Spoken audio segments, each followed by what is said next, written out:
Matty wants to show us what they found. A plastic petrol canister left on the couple's double bed. It's a good indicator, isn't it, that it's been arson. Just purely by the heat that we was feeling in the kitchen trying to ventilate, it was quite hot. And as you can see from the damage, it's been a well-established fire, and it's heavily smoke logged. So it's quite severe damage, really. Crew manager Dave Huzzard explains to Kelly and Cece the scale of the damage. Lost everything, all his belongings. He's from Afghanistan, so he's lost everything he's had. Got all of my paper inside, all of my home office paper in it. Devastated, absolutely devastated. You talk about arson, obviously you've got your normal kids are like in wheelie bins, car fires and that, but when it comes to something like this, and the signs are that it has been arson, maybe somebody's got a grudge against these people, we don't know how. That's something that I'm sure will come out eventually, but it's something to do with it. You've got to really not like somebody, haven't you, really, because it's not nice at all.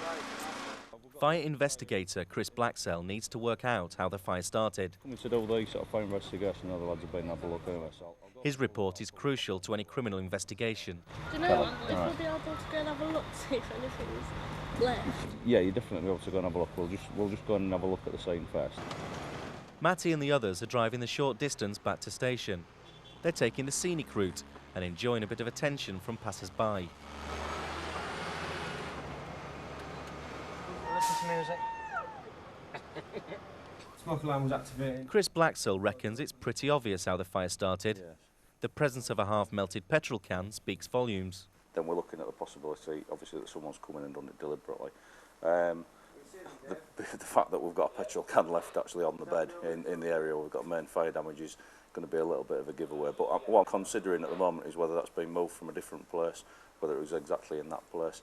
Possibly seeing a crimes may be able to use it to get fingerprints off and that type of thing. So I'm going to leave that in pretty much in situ. So what I'll do is I'll take some photos of the scene as it stands and then draw some plans out.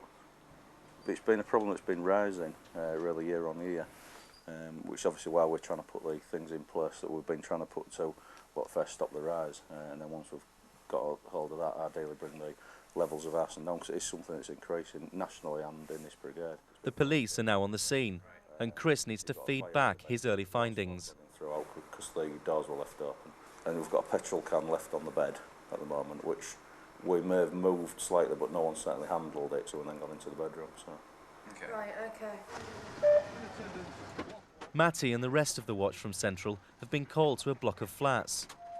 Someone has reported seeing smoke coming from the 4th floor, but they've no flat number. Somebody said there's a smell of smoke in block 1. You've not rung it in yourselves, have you?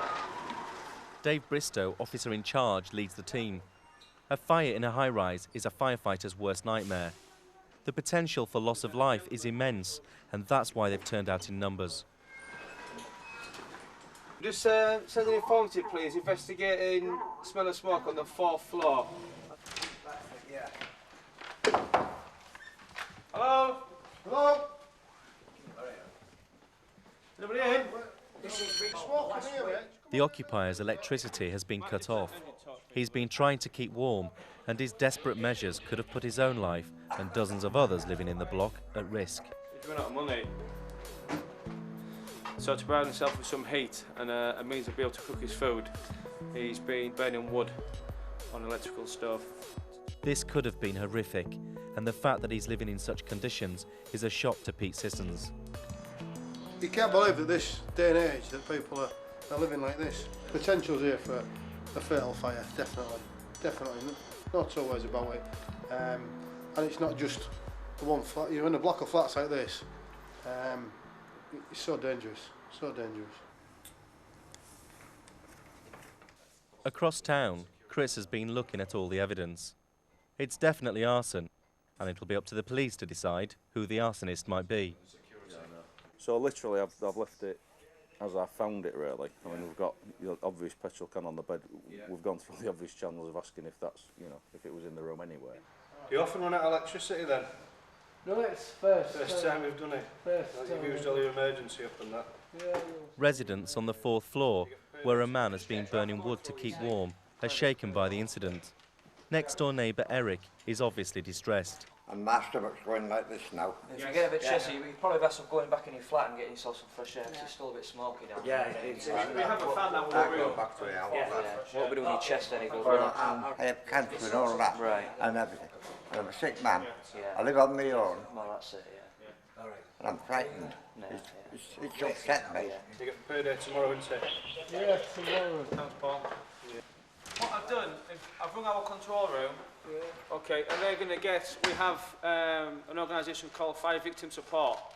They're going to come out, or they're going to request them to come out. They might be able to provide you with a card or something to get electricity go up and running. You sit yourself down. I'll get you a drink of water, alright? Just keep taking deep breaths. Do you feel like this normally? Does this happen to you regular, or do you just because of what's happened now? This is what's happened now. Right. Do you want an ambulance? Yeah, I can't breathe. I'm in bed. Go ahead. Yeah, do you want to come down into this flat? The elderly gentleman's not feeling well at all. I think we might have to get him an ambulance. You can come back in now. There you go, man, there you go. Okay, don't be lighting any more fires, though, will you? No, alright. Yeah, he's had no electric since Saturday, like, so he's been sat in there freezing. There's nothing to cook with, so he's just lit a little fire on his stove to cook his tomatoes with, so bless him. The price. You what, Eric? It was a price. Yeah, I know, it gets to you, doesn't it? But you're best off to be safe than sorry. Eric was checked over by a doctor at the hospital and later returned home. I don't know what time will be here, I can't really give you time, but there will be here. And next door's electricity was switched back on. Alright, look after yourself. It does. I won't say upset, yeah, but it makes you think, I'd say. It's not very nice, is it, if you're sat in the cold and in the dark. It's not much of a quality of life for him.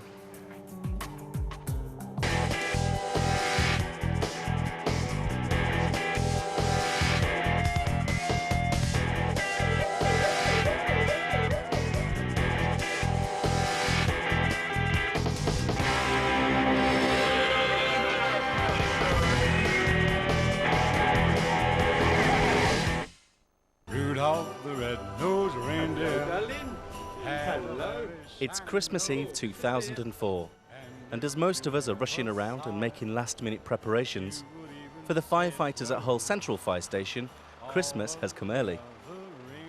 It's tradition at Central Fire Station to have a slap-up Christmas lunch in the run-up, and the stand-in officer, Paul Holton, has struck lucky. There's another tradition too at Christmas, and Paul's just found out what it is. Basically, it's the officers serve the lunch to the fellas. The other bonus is we get to wash the pots up as well. Whoopee. The mood around the station, though, is a little subdued. Earlier today, the previous watch attended a fatal road accident.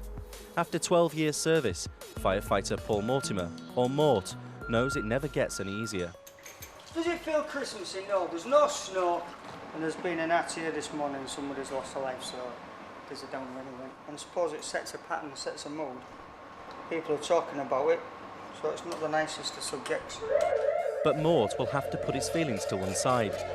They've now got their own road accident to deal with, and they've been told the driver is trapped.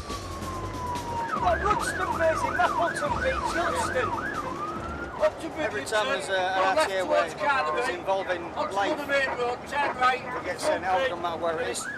They've 20 miles of icy roads ahead of them. Watch these roads, Andy, they might be a bit fucking slippery. There's another 200 firefighters currently on duty both sides of the River Humber. Not all firefighters with Humberside Fire and Rescue are in the middle of an emergency. On the South Bank, Scunthorpe Fire Station is having its quietest Christmas Eve in years. So they're making good use of their time, playing snooker. Jingle bell, jingle bell, jingle bell rock. Jingle bell rock. The life of a firefighter is an interesting one. One minute you could be on the verge of your best ever snooker break, and the next, running hell for leather to save a life. Mick's been working at Scunthorpe for much of his 8-year service. They've been told a wood is on fire. The roads around Scunthorpe are jammed with last-minute shoppers. For Mort and the guys 40 miles north, the roads are completely clear. They're on their way to a road accident and having to negotiate dangerous black ice. Advancing engines that have got there before us, they've put a message back to control just that the roads are treacherous and it's covered in black ice. But just as they get within a couple of miles... 1 mile, first now release, stop. Oh, not attending the incident now. Message came back that they managed to release the guy with using the cutting tools that they had. Weather outside is frightful, but that fire is delightful. On the outskirts of Scunthorpe, Mick and the guys have arrived at what was reported as a wood on fire. It turns out to be a small fire in a wood. Looks a case here, somebody's piled it up, so whether it's kids or whether it's somebody who's trying to keep warm, I don't know. Looks a bit strange why it's all piled up, so probably it's more likely to be kids. Nothing better to do on Christmas Eve. Back to the ranch. Back to home station. Let it snow, let it snow, let it snow.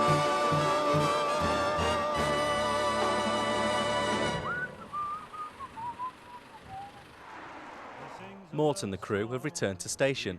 They've had a 70-mile round trip and they're ready for some lunch. Good timing, because the turkey's ready. Mort's dressed up for the occasion and he's trying to get some of the others to join in. Where's your rats? He'll say, are you married? We'll say, Ready? no, man. But you can do the job when you're in town. Later on, we'll conspire. Even at Christmas lunch, there's whinging about who's got the biggest serving. The size of that? Oh, look at that!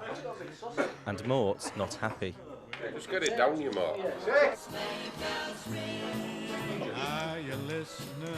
After another slice of meat and a few more sprouts, Mort's a happy chappy. Hull Central is the busiest station, and these guys attend dozens of incidents a year involving misery and suffering. Mobile Porter Street community. But every now and then, the guys do something off their own back, usually involving children and outside of their firefighting duties. Sorry, where we're going? There's a little lassie, she was playing with matches. While the team were there, they noticed that she only had one toy. Who cooks tomorrow? Christmas. Father Christmas? Yes. Have you been a good girl all year? So what we've done is brought you something. do you think you could give her a good home? Say thank you. Thank you. Are you listening? Snow is glistening, a beautiful sight. Happy tonight, walking in a winter wonderland. Come on then. Oh, you weird son! Have you been eating Christmas dinner already? Yes. Have you? Oh, A beautiful sight, we're happy tonight. Bye-bye. Walking in a winter wonderland. Walking in a winter wonderland. They've had a relatively quiet Christmas Eve so far at Hull Central, but that's about to change. Information about two separate calls. One station, this is the eastbound carriageway. The second call station, this is the westbound carriageway. just confirm whether it's eastbound or westbound, because we want to know where we're going to turn off to come back on itself. Westbound. Mort and the team now have another sprint to a road accident. A car has crashed into the back of an articulated lorry, and the driver of the car is trapped.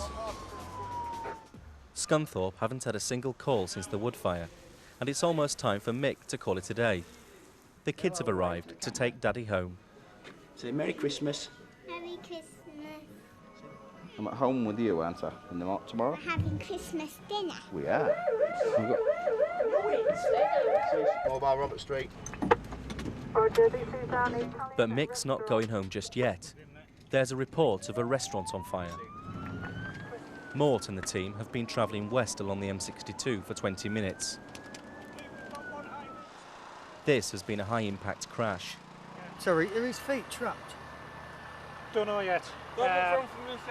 The front end of the car, including the driver's legs, are trapped beneath the truck.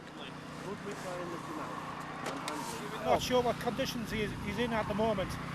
I'll ask one of the paramedics, see how much time we've got. The car is so tightly